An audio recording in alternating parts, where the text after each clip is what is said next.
The Golden State Killer. California in the 1970s was a place where people lived in fear. A predator stalked the suburbs, breaking into homes, tying up couples, and eventually killing. At first, he was known as the Visalia Ransacker. Later, in Southern California, he became the original Night Stalker. But decades later, both names would be tied to one man, the Golden State Killer. That man was Joseph James DeAngelo. To his neighbors, he appeared to be an ordinary family man. In reality, he was a former police officer living a double life. Between 1974 and 1979, he carried out a wave of crimes, first burglaries, then attacks, then killings. He had a signature method, binding the man, stacking dishes on his back, and threatening to kill both victims if he heard the plates fall.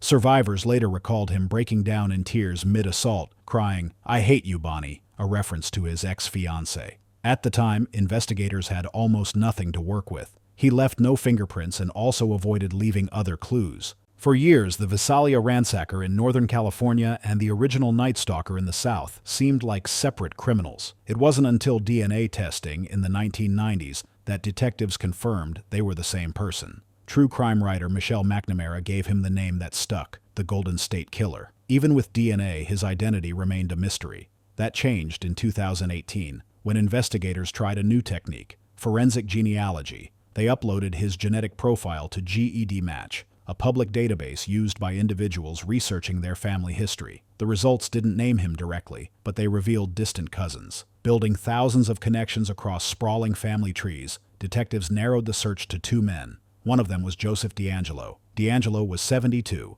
living quietly in Citrus Heights, a suburb of Sacramento. Detectives collected his DNA from discarded trash. It was a perfect match. After more than 40 years, the Golden State Killer had finally been caught. DeAngelo was a former police officer who had lived in the same areas where the crimes occurred. He had been engaged to a woman named Bonnie Jean Caldwell in the early 1970s, the same name he had sometimes uttered during his attacks. That detail suddenly made sense. In June 2020, DeAngelo pleaded guilty to 13 killings and 13 kidnappings. He also admitted to more than 50 attacks, though those could no longer be prosecuted. As part of a plea deal, he avoided the death penalty but received life in prison without parole. He was incarcerated in California State Prison in Corcoran. For victims and their families, it was the long-awaited moment of justice. The man who had terrorized California for decades would never be free again. The Unabomber.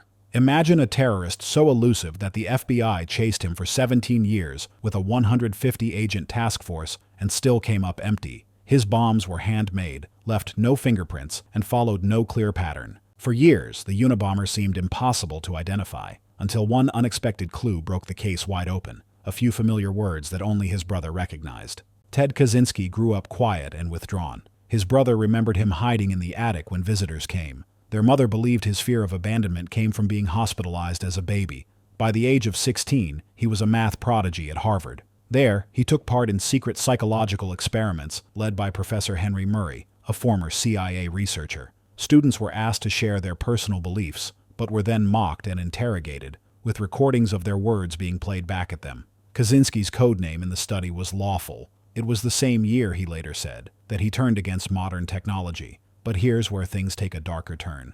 After Harvard, he earned a PhD and briefly taught at the University of California, Berkeley, before leaving academia. He built a small cabin in Montana with no electricity or plumbing, choosing near total solitude. From there, he began writing the ideas that would become the infamous Unabomber manifesto.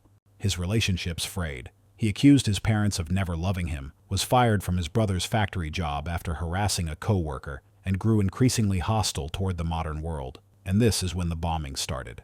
From 1978 to 1979, the first two packages injured a student and a guard at Northwestern University. Then, he tried something far more dangerous. A device hidden aboard American Airlines Flight 444. It partially detonated, filling the cabin with smoke, forcing an emergency landing. 12 passengers had to be treated for smoke inhalation. With an aircraft now targeted, the FBI created the Unabomber task force. Even with 150 investigators, they had nothing. Kaczynski's bombs used common scrap parts and left no usable fingerprints. His victims seemed random. The bomber could be anywhere. And then, the violence escalated even more.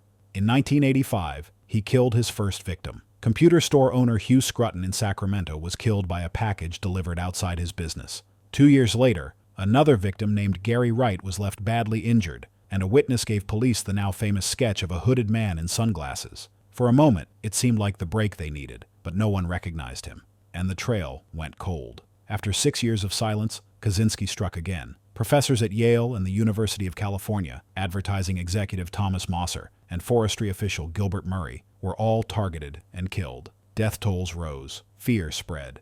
In 1995, an unusual event occurred. A 35,000-word manifesto titled Industrial Society and Its Future was sent to local newspapers. It claimed that technology enslaved humanity and justified violence as a form of resistance. The FBI debated, but decided to publish it in major newspapers, hoping someone would see what they couldn't. And someone did. David Kaczynski's wife, Linda Patrick, recognized the writing style of her brother-in-law. It was almost identical to Ted Kaczynski's letters. David didn't want to believe it, but he turned the writings over to the FBI. Linguistic experts compared the samples. The match was undeniable. After 17 years, the manhunt was finally closing in. On April 3, 1996, agents raided Kaczynski's cabin in Montana. Inside, they found bomb components, a live device ready to be mailed, 40,000 pages of journals, and drafts of the manifesto. Everything matched the earlier bombs. Kaczynski was indicted for 3 killings and 10 bombings. He rejected an insanity defense, pleaded guilty in January 1998 to avoid the death penalty, and received life without parole. He spent years at ADX Florence, America's most secure supermax prison, before being moved to a medical facility as his health declined. In 2023, in custody, he took his own life. For his brother David, the choice to turn him in never stopped hurting. Ted never forgave him. But their mother insisted David had done what was necessary. David later became an outspoken activist against the death penalty, haunted by what his brother had become. Over 17 years, the Unabomber killed 3 people and injured 23. The FBI's most expensive manhunt ended not with forensic evidence, but with a family member recognizing the words of a killer. The BTK Killer. For nearly 20 years, Wichita, Kansas lived in fear. A faceless predator stalked its neighborhoods. He crept into homes, bound families, and turned ordinary nights into nightmares. But what made him truly terrifying wasn't just the killings. It was how he toyed with the entire city, writing letters to newspapers and police, mocking them with poems and crude drawings, and signing them with 3 chilling letters: BTK, bind, kill. Between 1974 and 1991, he murdered 10 people. Then, suddenly, he vanished. For 13 years, nothing.